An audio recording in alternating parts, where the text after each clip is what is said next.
आशा में जेल बना के जो जा रहे हैं वो अनिल राम हैं और इनको जेल भेजने का काम किया है विनीत तिवारी ने। देखो, अनिल राम के करतूत को जब देखोगे तब आप कहोगे कि ना, जेल इनको नहीं भेजना चाहिए, इनको चौराहा पे खड़ा करके गोली मार देना चाहिए, नहीं तो फिर फांसी दे देना चाहिए ताकि एक बढ़िया एग्जाम्पल सेट हो। नहीं, कल से ही आप न्यूज़ देख रहे होंगे कि विनीत तिवारी ने अपने ही एसएचओ को जेल भेज दिया और ये इंटरनेट पे खबर आग की तरह फैल रहा है। लेकिन अंदर का बात पता है क्या हुआ है, हम आपको बताते हैं। देखो, होता यह है कि बेतिया से गोपालगंज एक माँ और बेटी जो है वो गाय का खरीद बिक्री करने जाते हैं। तब तक अनिल राम जी वहाँ पे पहुँच जाते हैं और कुछ लोगों को गिरफ्तार कर लेते हैं, जिसमें ये माँ बेटी भी मौजूद होती है और इन पे गांजा का फर्जी केस लाद देते हैं। और सबसे सरप्राइज वाला बात यह है कि जो एक्चुअल में गांजा तस्कर रहता है उससे पैसा लेके उसको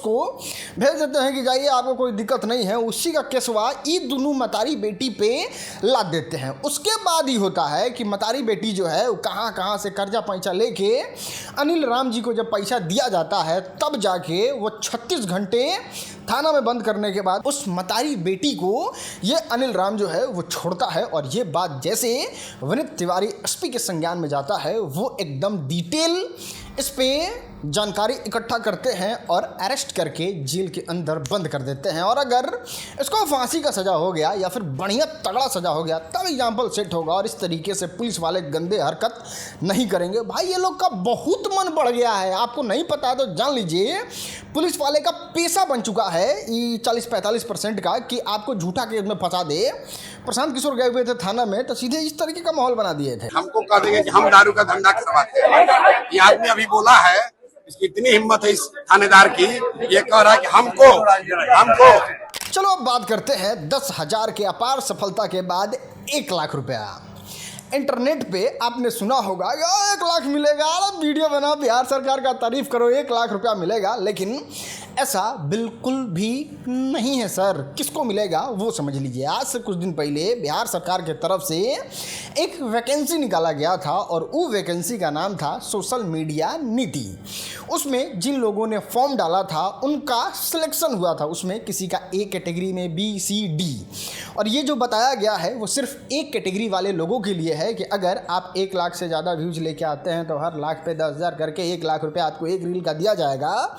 ये उन लोगों के लिए ही है जो लोग चयनित हुए थे, सारे इन्फ्लुएंसर के लिए उपलब्ध नहीं है। फिर अगर वैकेंसी आएगा उसमें आप लोग भरिएगा तब आप लोग एलिजिबल होइएगा। फिलहाल खैर अब आपको दिखाते हैं कलयुग, ना घोर कलयुग कह सकते हैं इसको। देखो, ये जो बूढ़ी सी औरत दिल्ली के वृद्धा आश्रम में अंग्रेजी में फटाफट इंटरव्यू दे रही हैं, जब इनके सच को जानिएगा आपका रोंगटा खड़ा हो जाएगा और आप कहिएगा किस तरीके के औलाद इस दुनिया में भी एग्जिस्ट करते हैं। दोस्त, आपको बता दें, इस बूढ़ी दादी के एक बेटा जो हैं वो फार्मूला 1 कार ड्राइवर है। हाँ, ये वाला कार जो चलाते हैं, करोड़ों रुपया कमाते हैं।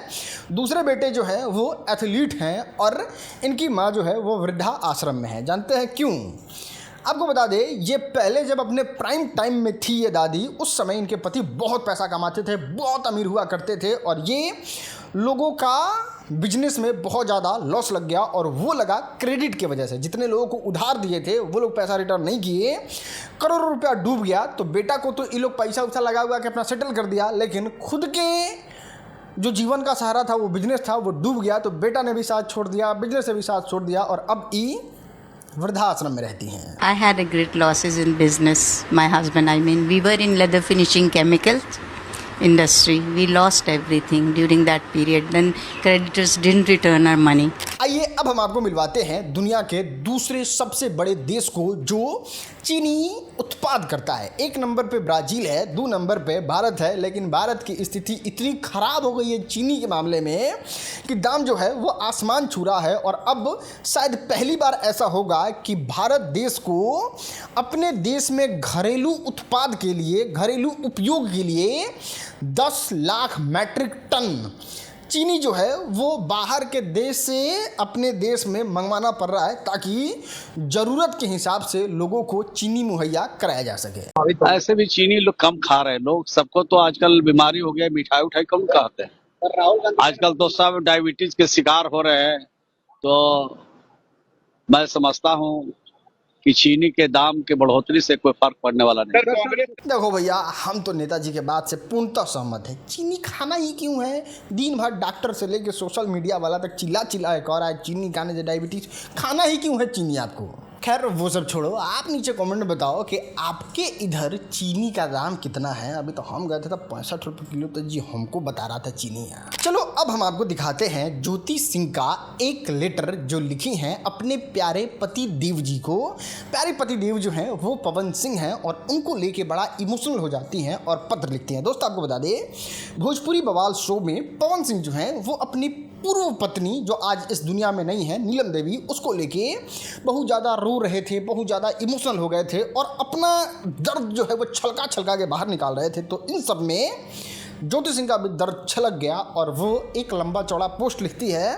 इसको पढ़ेंगे तो बहुत ज़्यादा टाइम लग जाएगा। उनका कहने का मतलब ये भी था, खैर आपके लिए पूरा ही पढ़ देते हैं। अगर अगले जन्म में भी हमारी कहानी दोबारा लिखी जाए तो इस बार मुझे मत चुनना, क्योंकि प्यार में सबसे बड़ा दर्द सिर्फ बिछड़ना नहीं होता। इसमें वो मोटा मोटी तौर पे यही लिखती हैं कि देखिए, अगर आपको हमसे प्यार नहीं है तो फिर अगले जन्म में मेरा कहानी आपके साथ लिखा भी जाएगा तो प्लीज़ आप हमको मत चुनिएगा, क्योंकि प्यार में बिखरना सबसे ज़्यादा दुख नहीं पहुंचाता है।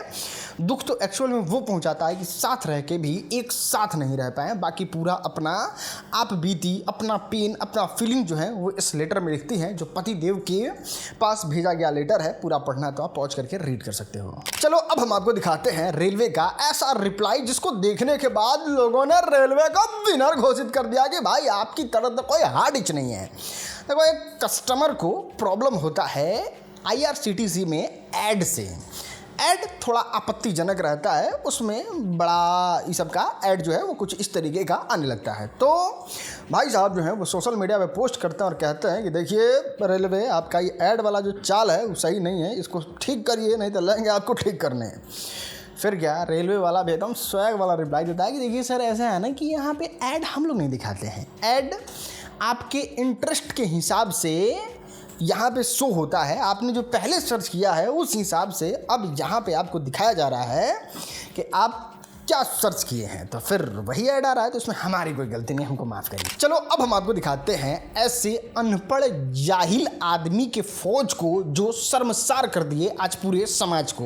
देखो, होता यह है, कॉकरोच जनता पार्टी वाले स्कूल ठीक करने का एक कैंपेनिंग चलाते हैं और वो लोग एक स्कूल में जाते हैं जहाँ पे तबीला जो नहीं भैंसी उसी रखने वाला होता है, उसमें बच्चों को पढ़ाया जा रहा होता है। तो जैसे ही वहाँ पे वो लोग जाते हैं स्कूल का सच्चाई दिखाने और डिमांड करने कि यहाँ के बच्चों को अच्छा बिल्डिंग मिलना चाहिए और वो लोग अच्छे तरीके से पढ़ने चाहिए, वहाँ पे कुछ लोग आते हैं और वहाँ पे एकदम उपद्रव मचा देते हैं, गाड़ी को तोड़ फोड़ कर देते हैं और वहाँ जो CJP के लोग गए रहते हैं उनके साथ मारपीट करने लगते हैं। और उनका दलील कुछ इस तरीके से होता है, मतलब ऐसा कि इनको ट्रेनिंग भी पूरा नहीं दिया गया है कि मीडिया जब सवाल पूछे तो आपको क्या जवाब देना है। ये बताइए, ये बगल में भूसे रखे हुए हैं, मतलब जहाँ जानवरों का चारा रखा हुआ है वहाँ पर आप बच्चों को पढ़ा रहे हैं।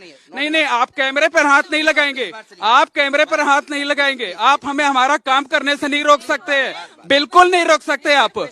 भाई ऐसा स्कूल था और इसको ठीक कराने के लिए दिल्ली से लोग गए हुए थे एक छोटे से गांव में, ताकि ये बात ऊपर तक आए और लोग जो हैं वो इस स्कूल को ठीक करा ले। लेकिन क्रांतिकारियों को ही प्रॉब्लम नहीं है इस स्कूल में अपने बच्चों को भेजने में, तो फिर क्यों किसी को दिमाग लगाना और एफर्ट लगाना, जाओ पढ़ो, उसी में कम क्या है। हाँ, तो अब हम आपको दिखाते हैं UGC रोल बैक का ऐसा क्रांति जिसको देखने के बाद अब ऐसा लग रहा है कि ये लोग UGC हटवा के ही मानेंगे। आपको बता दें, जंतर मंतर पे प्रोटेस्ट हो रहा था और यहाँ पे जो भीड़ दिख रहा है, जो ह्यूज लोगों का जनसंख्या दिख रहा है, इसको देखने के बाद लोग कह रहे हैं कि अरे आप तो बस 10% के बारे में बता रहे थे, लेकिन यहाँ पे जो भीड़ है वो तो कोई और डेटा बता रहा है। दोस्त आपको बता दें, अभी भारत सरकार के द्वारा UGC एक्ट लाया गया था जिसको कोर्ट ने होल्ड करके रखा है कि इस पर कोई सुनवाई हम लोग नहीं कर रहे हैं। बाकी सरकार से डिमांड है कि इसको क्यों लेके आए थे, बिना गलती के ही किसी स्वर्ण कैटेगरी के बच्चों को अपराधी मानना, उसको दोषी मानना, ये कहाँ तक सही नियम है। बाकी आपको बता दें, लोग रिजर्वेशन को लेके भी संशोधन करने का डिमांड कर रहे हैं और कह रहे हैं चिराग पासवान का, द्रौपदी मुर्मू का अगर आल औलाद होता है तो वो शोषित वंचित पीड़ित है, लेकिन अगर किसी ब्राह्मण का जो रिक्शा चला रहा है, जो गार्ड का नौकरी कर रहा है, उसका बेटा बाहुबली है, ये किस तरीके का सामाजिक न्याय है? जबकि संविधान में लिखा हुआ है कि सारे लोग जो हैं वो एक बराबर हैं। हाँ, तो आइए अब हम आपको दिखाते हैं हमारे भोजपुरी वाले सुपरस्टार खेसारी भैया का ऐसा मूव जिसको देखने के बाद सब लोग तारीफ कर रहे हैं कि एक खेसारी लाल यादव ही हैं जो भोजपुरी बवाल शो में नहीं जाके भोजपुरी बवाल का और बिहार का लाज बचा लिए। दोस्त, कुत्ते बिल्ली की तरह भोजपुरी बवाल शो में सब लड़ रहे हैं। और अभी बात करें काजल लखवानी और दिनेश लाल यादव निरहुआ के बारे में, तो एकदम बैक टू बैक बहुत एग्रेसिव होकर लड़ रहे थे, जिसमें निरहुआ जो है वो अपना बात रख रहे थे, काजल लखवानी जो है वो अपना बात रख रही थी और कह रही थी कि आपने हमारी औकात दिखाने की बात की। निरहुआ कह रहे थे हमने कब कहा आपकी औकात दिखाने की बात। और ये इतना ज़्यादा टेंस माहौल बन गया था इन सारी चीज़ों को लेके कि देखने के बाद ऐसा लग रहा था कि अब भोजपुरी जो है वो एकदम एंड की तरफ जा चुकी है और लास्ट विदाई जो है वो भोजपुरी बवाल की तरफ से ही होगा। खैर, भोजपुरी बवाल शो से हम तो भैया बहुत दूर है, रील में दिख जा रहा है, क्योंकि वहाँ पे सिर्फ हमारे भोजपुरी का हिनाई हो रहा है, बुराई हो रहा है और भोजपुरी के प्रतिष्ठा को लिया जा रहा है। बाकी अब हमको नहीं लगता यार पवन सिंह को जाना चाहिए। पवन सिंह एक बाहर रह जाते, निरहुआ एक बाहर रह जाते, भोजपुरी बवाल शो को कोई पूछता नहीं, लेकिन माल मिलेगा तो ये लोग कुछ कर देगा भाई, मान गए। लेकिन चलो अब हम आपको दिखाते हैं आज का वायरल वीडियो। भैया 50 की चीनी दे देना। रुको जरा, सबर करो। अच्छा, कर दो। क्या कर दो? ये 50 का ही था।